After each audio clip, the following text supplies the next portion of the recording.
stuff. I think this is what I'm hitting halfway in, so it makes me... Oh my God! Oh my God! Well, this hasn't gone to plan. It is so windy. Let me spin round so the wind's not on the mic. I've come down to where I love to fish, Bareis.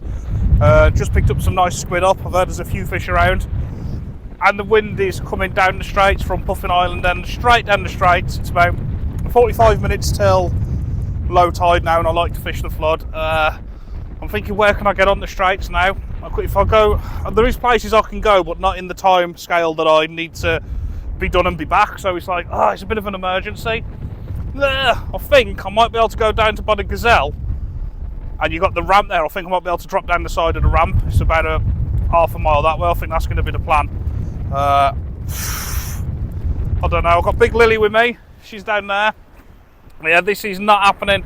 It is not happening here today. I can hardly stand up. The tripod will be over every time. Right, let's head to the Gazelle and see what we can do. This could work perfect. The wind is going from left to right, and I think I can pitch up by the side of that wall. Right opposite Bangor Pier and at the Gazelle pub. Right, the wind is horrendous now, and I think if I get down here, I can set up behind this wall and I can make something happen. I'm here because it is the only thing I could think of. I'm going to have a walk down, and the wind is coming from left to right, so I'm pretty certain. Oh, this is good for peeler crabs too, by the look of it. So we might find we might find a few fresh peelers while fishing. That is good. Oh my God, I've just gone completely out the wind here. That is like a blessing in disguise. I don't know how snaggy it is, but here, that wall is blocking the wind. That is a touch and a half, that is.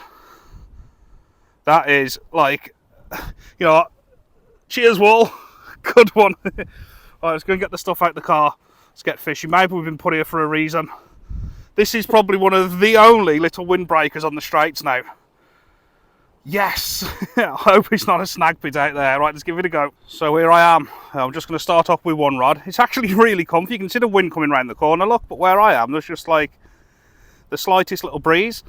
I'm going to fish with one rod to start with, see how it goes. The bait is still frozen solid. I've got a little table in the wall there and a good windbreaker. This is going to be my starting point. You alright, Lils? You alright, Big Lil? You alright, Big Lil? Just a squid, clip down. Oh, I can feel the wind now I've come here. Just a squid, clip down. As you're doing, I'm going to send that out. Oh, my phone's blowing all out my hand now. Yeah, Mad being out on that. He obviously knows what he's doing though. I'm just going to send this towards Bangor Pier and sit back in my little cove there and see what happens. What do you reckon, Lil? Taupe? Right, let's see how this goes in this wind. I'm alright when I tucked up against the wall. When I come round here, I can feel it.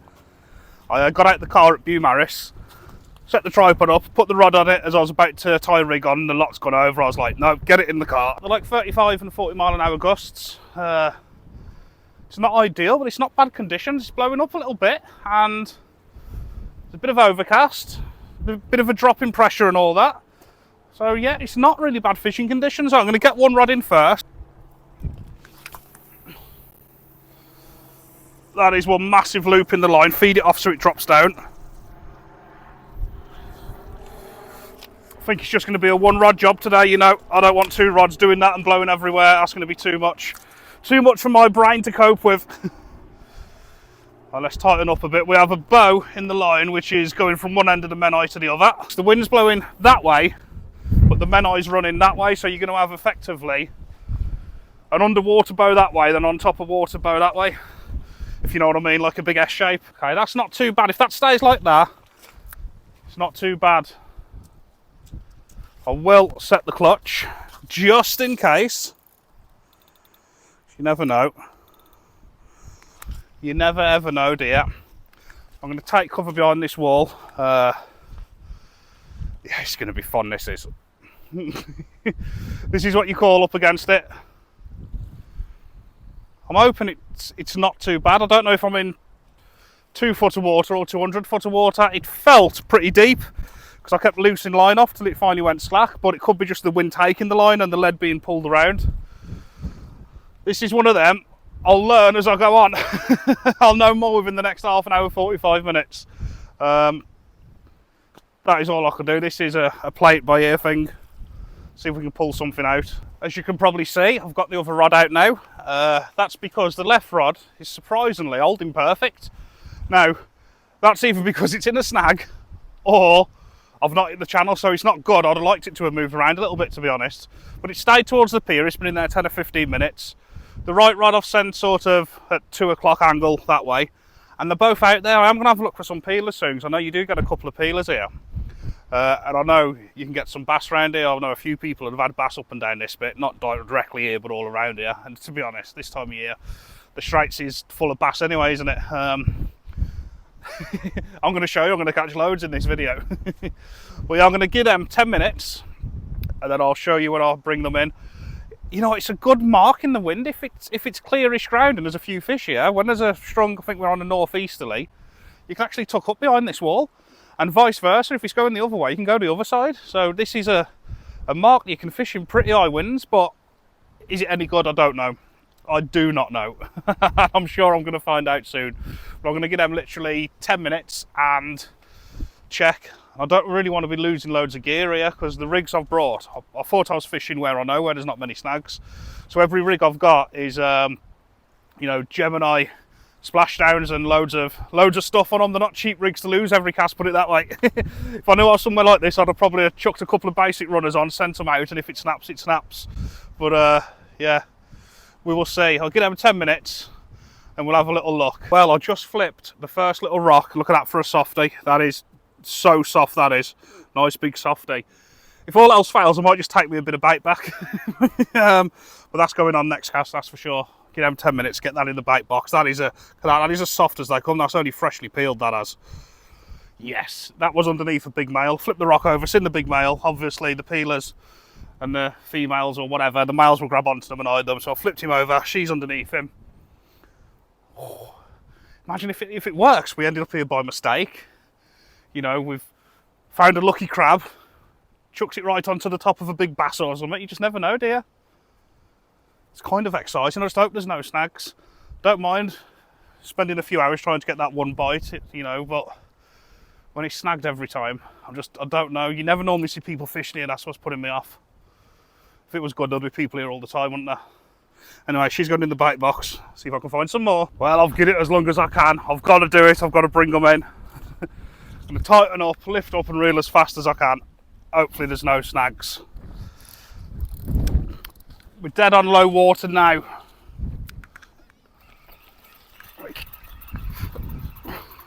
I'm in weed. I'm never going to get a fish through this if I get one.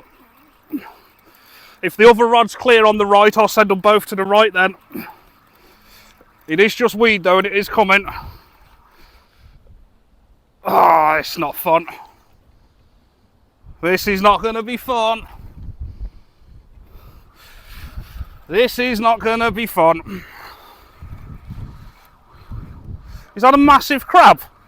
I got a huge crab. Is it? That is a big crab. That is a very, very big crab. Right, we'll sort that out in a sec. Check if this one's clear. Pull through a lot of weed then, but it come in with the crab on. So far, so good. That feels clear. That feels really clear there. We could be onto something here. Oh.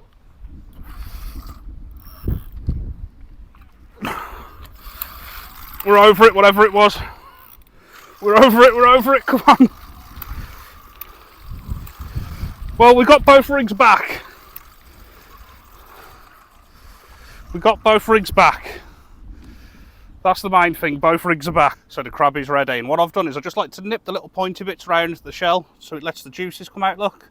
So we've got a juicy crab there. I'm going to put that on the right rod now. Get that out, see if there's any bass or hounds out there. There's a possibility a fish could come in if you got one here. It seems like you got It seems like I'm hitting the channel because I'm not hitting any snags at first, but after halfway reeling in, I'm hitting something, so I'm casting over rough ground onto clean ground, I think. We just have to see what happens if I get a fish on it. It's going to be touch and go. I'm not going to be able to let it take any line or play it. I'm going to have to bully it, but at the same time, I don't want to pull these little fin gauge hooks out. Ideally, I'd like to have been fishing a bit heavier here, stronger hook links and thicker hooks. I know for next time, I've not brought the stuff with me. I've just brought what I thought I needed for where I was going. I'm learning here. I'm learning there's a clear bit. I'm learning I can get out the wind. I'm learning I need to be a bit heavier. I'm learning there's fresh crab here. Something could happen here. Right, let's get the rods in anyway. Subscribe. Big bite on the left one then. Wow.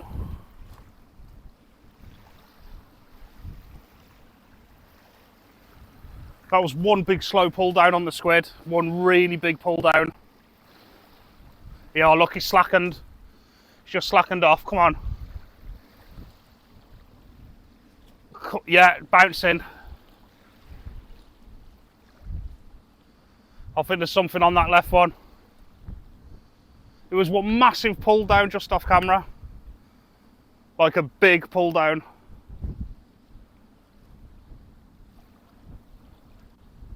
Yeah. Come on, baby. Come on. Tight and drag. Tight and drag.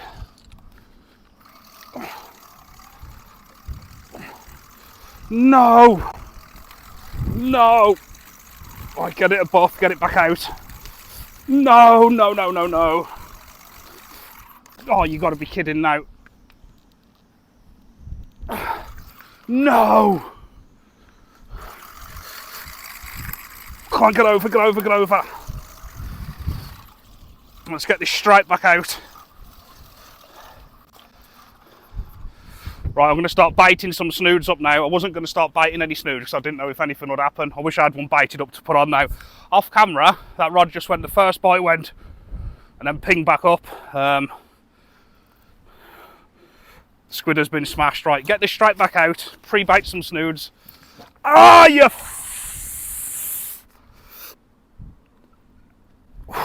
thought I was past the barb then. Really wasn't expecting that. I've just put a squid back out on the same spot. I'm going to put a squid on this one now. The crab has been crabbed. I'm going to pre-bait 4 or 5 hook links. Change every 15 minutes. The tide is flooding in now. I've not got long here. Come on, I'm going to leave that camera on for a sec just while I bait this up, just in case. You never know, I'm going to duck down here and bait this up. You keep your eye on that. Something was there. If it was an hound, which it did look like a hound bite, to be fair, it was a big bang. There should be more. There should be more. From fishing Bareis up the, well, quarter of a mile to the left, that normally turns on the flood. This has started flooding in. And if you have in a hound session there, you normally have at least 3 or 4. You don't normally just catch one. It's either all or nothing. So we get 2 squids back out. Has a cracking bite though. Come on. Bit unsure if I'm going to get one for that kelp though. Every time I get snagged, I'm hitting it and I'm managing to pull it through. But there is, I think it's this stuff. I think this is what I'm hitting halfway in. So it makes me.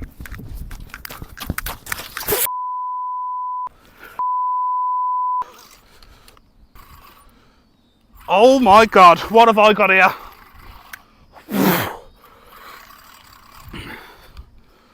Wow. Wow. I'm on a pulley pennel, so the lead should be lifting. It's running towards me. What the heck was that? No. Come on. Come on, please come through. I see it on the surface, it's going nuts, whatever it is. Come on, we got this. It's in more weed there, I could be going in here, you know. Come on, nice steady pressure. Nice steady pressure. Nice steady pressure. I've got it, whatever it is. Come on, I've got it. Yes, it's a lovely hound. Not massive, but lovely. Yes, people, that stopped the blank. I'm going to get this fish straight back. Or if I would have lost that fish, I'd have sweared it would have been about 10 times bigger. I was just saying I'm going to leave the camera on, because once you get a hound bite, they turn up. I've got 2 rods out the water here. I've got nothing, no snoods baited. I'm going to get this back and then go again. Beautiful fish, new venue. It all went to plan. Happy, happy days. Subscribe.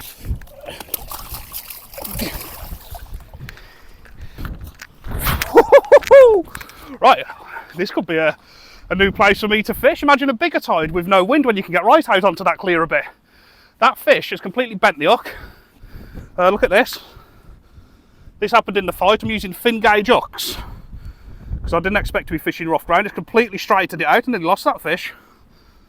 I'd have sweared that would have been a double if I didn't see it. Right, I'm cutting you off. I'll bring you back when the rods are in. Get in. And just so you know, I think that was an expert piece of angling then, because I called the shots with the wind, said it was clear on the way in, we might hit some snags, and if you remember at the beginning, I said if I was fishing and mark like this, I'd have liked some thicker hooks coming over the snags and stuff to make sure you get a good hold, and that hook nearly straightened out. I don't know how that fish come in, to be honest. The hook was like bent round. So that is working to the wind, working out what's out there, knowing what hooks I should have used.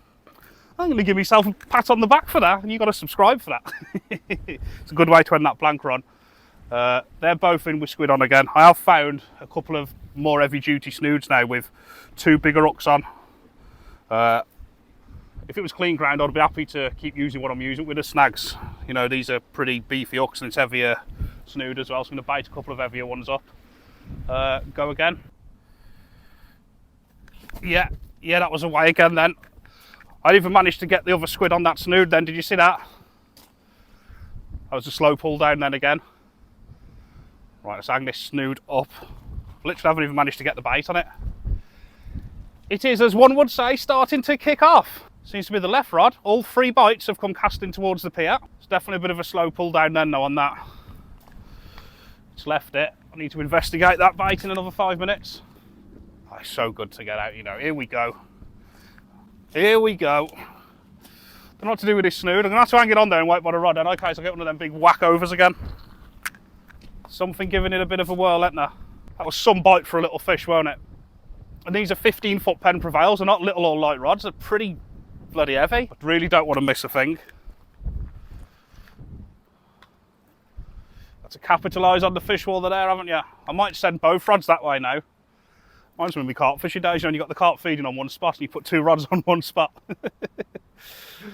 Got to go where the fish are, haven't you? Because sometimes they don't come to you. Yeah, is it or something playing with that? Still there. Still baiting the same snood up. Yeah. Okay. Hang that up. Do not. Clutch is going. Oh, yes. Yeah, baby. That feels better. That feels substantially better. Yes.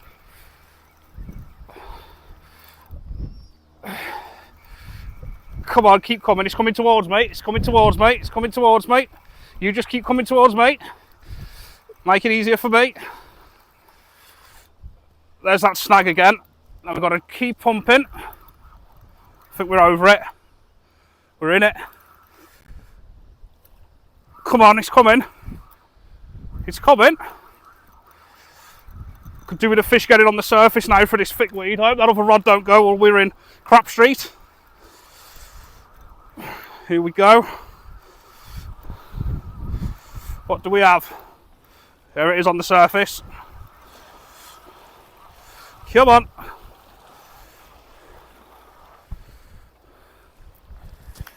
Another round of about the same size. Not a starry this time though, just a normal. Yay! Just have to check then for a minute. I thought that was a little taupe, but it's not, it's an hound, I think. Yeah, that's right, get this straight back in. I still haven't baited that snood yet. It is kicking off big style. We've found a cracking little spot here. Yes! Right, fish is back. That's 4 bites to the rod on the left now. Nothing on the rod on the right. Strange coincidence, you make your own mind up. I'll get back to baiting this up now. Love seeing the line go when I peel it off like that. It's a cracking little session. What I've done there is I've cast that one further to the left so then I can move this rod over to where I've been having the bites. Will it make a difference? I don't know. But can I fish this one more where I've been having the bites now? Yeah, I can. This is just picking up the slack what the wind gives you. It's quite awkward fishing, if I'm honest. It's quite awkward. It's like real life fishing. It just went live today. You've pretty much seen everything exactly how it's happened. There's been no like fancy edits or nothing, just real fishing. Which is what I say the channel is. Talking about that. Right, that's back in. A couple of weeks ago we hit 77,000 subscribers. Thank you. At the time of watching this video, we're nearly on. I think we're about 15 off. I checked earlier. You'll probably see this video the day after. So by the time you see this video, I would have hit 78,000. So I'm going to get the other 20 within the next day. I just want to say thanks for everybody that's joining. Welcome to the GKJ Fishing channel. And I'll try and keep it real on here. It is the realest channel on YouTube, that's what I say. The last 3 videos we've had blags. You see the good, the bad, the ugly, the highs and the lows. I just like to keep it real. I like to show what I'm doing. Just be real. If it goes wrong and I get in a tangle or it snaps off, you see it. If I get a knock in my finger, you see it. If I nearly lose my rod, you see it. Just like to keep it real. That's what I've always said on this channel from the start. And literally 1,000 of you have joined the channel over the last couple of weeks and started following. So thank you very much. All you lot watching are the reason that I'm able to do this. So onwards and upwards. I'm going to move that right rod over now. I'm going to cut you off again because I don't want to show you absolutely everything and bore you. And get that other rod moved over. So we've got 2 rods on the danger zone, lost on 4 bites. Yes! I don't know why, but I keep saying I've got a thing for squid heads. I put a normal squid on, like that, with the hook point showing. And all the cream and the juices are in the actual, like this bit of the squid. You see all that? That's all like your cream and stuff. That's just like a rubber carcass. Feed that to the crabs. And then I add another onto the bottom like that. So it makes the squid bait extra squiddy, I suppose you could say. And then that gets wrapped on there, so it's got like a double tentacle, the baits I put on. I'll show you the finished product in a minute. And I don't know why, it just gives me a bit of confidence, and confidence is everything in it when fishing. Just like the extra clunge and the extra gunk coming out of it. If you look at that now, see like that there? You got so much goodness, look, it stinks like cream coming out of it. So that's going to be clipped onto the right rod now. And the right rod's going to be going towards the buoy by the pier. And then the left one is just to the left of the pier. So the fish, from what I can work out, it's probably just total coincidence, but that right rod's done nothing that way. That way's done all the bites. So I'm going to send that one that way now, if it doesn't snag. See if we can get a couple of rods going, eh? There you have a lovely presented bait, which is going towards the pier now, because that's where the fish are. I'm convinced they're running through there and they're not over there, which makes me think, when it's not so windy, trying the other side of here, because it seems to be a bit further out, you can get more into the channel. I bet the other side's actually better in the grand scheme of things, looking at it now.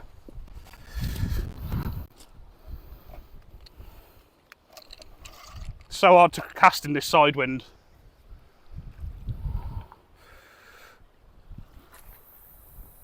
Bang! That's in the mix. Now if I get a bite on this right rod now, there's definitely something going on towards the left hand side of this spot. Convinced that they're running through and out, convinced. I've only been fishing it an hour, but I think I've definitely worked it out a little bit. You can tell the tide pull's picked up now. See how the rods are bent over? There's a lot more tide pull. The bites seem to have come when it was slack. I'm not saying they're not going to be there now, them rods have only been in 10 minutes, but yeah, you can definitely tell the Menai is flooding now and it's coming through because of the tide pull on the line. Might bring some different fish through. The smooth hounds might push out in the tide run, we'll soon tell. But I was definitely here on the slack water in the first half hour of the flood when it's just starting to build up. I was definitely here. Will there be any more? Well, I've rebaited since I last seen you. Casted these rods in. These have been in about 15 to 20 minutes now, so it seems to have completely switched off. The water's nearly at the tripod. I could move back up the beach, but then I'm casting over more and more kelp, more and more snags, and obviously this wall, I don't know if you can see the wall now, but it's there. I'm going to be above it and I'm going to be up in the wind, which isn't a bother for fishing, but with the camera and stuff, it blows it over. I'm sick of breaking camera equipment, so I am going to have a slow pack up now, but I really like this spot. Definitely on a bigger tide, I'm going to come and investigate here. I love fishing Gallows Point around the corner, and like, this isn't far from it. This is just another little spot, isn't it? Another little area found. And there must be hundreds and hundreds of little spots where you can just jump on the Menai. like all over that side, all up this side. And it's nice. I might do a thing for the next 5 or 10 videos. I might do a little experiment and say for the next 10 videos I've got to fish 10 new marks and learn them, because literally this couple of hours here now I've learned where the snags are, what's what, and you can get out the wind. Just being here, I'd come here again. If the wind's blowing the way it is that way, this is a little gem, this is. If it's blowing the other way, you can get the other side of the wall. It's an absolute little gem. Yeah, so I'm going to have a slow pack up. I'm going to put the camera equipment and that away, tidy up, leave them rods out for 5 minutes or so. If something happens, I'll show you the fish, but I'm going to pack the camera stuff up before I pack the rods up. Rods have always got to be last. Rule number 1, first in, last out. Everything else works around the rods. Yeah, and it's been good. Definitely on a bigger tide, because this is only quite a small tide. On a big tide, you'd probably be stood out there, right on the edge of what seems like the channel, or at least the deeper sandy bit with no snags. I'll have a look on the Navionics on my phone when I get to the car in a minute and try and work out roughly what I'm fishing in. Well, I was put here by face of the wind. Gallows Point is a cracking spot, but because you're out on the spit, you only need a little bit of wind there and it's pretty much unfishable. You know, it's just carnage. But this has been all right. And once again, thanks for the last 1,000 of you that have joined the channel in the last couple of weeks. We are well and truly on the way to 100,000 subscribers. Maybe not this year, definitely next year. That's going to be it. Could be it this year, but we need a few good videos and a good boost, wouldn't we? But the way it's growing, next year, without a doubt, we'll hit that 100,000. Get that big play button from YouTube, what I promised Little John. I promised him about 4 years ago, because he loves YouTube and follows his YouTube, my little one, loves all these gaming things. And they've all got these plaques when they hit 100,000 subscribers or whatever it is. And I promised him about 4 years ago I'd get him one.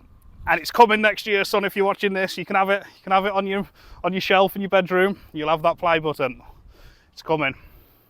So that's the reason for you all to subscribe, to give my little manny's play button. Anyway, I'm going to cut you off, pack the camera up. I'm not fishing tomorrow. I'm going to have a day off. Got some bits to do. The day after, I don't know. I might get back on the island somewhere. Might drop on the Mersey, I don't know. Really want to target some taupe. Things have been a bit crazy lately, though, to be fair. Get some taupe rigs tied and have a couple of taupe sessions. I was just saying as well to I was talking to Mike yesterday from That's a Bite, and I haven't fished a night session in the dark for about 6 months. Can't remember the last time I used my head torch or my my lighting. There's no reason why. I've just fished in the day. It's easier. But we all know night times are a lot better, so I need to definitely put a few night sessions in soon, or at least into dark. But anyway, I'm off now. I'll see you all in the next video, unless one of them rods go over the next 10 minutes while I'm packing up. See you in a bit.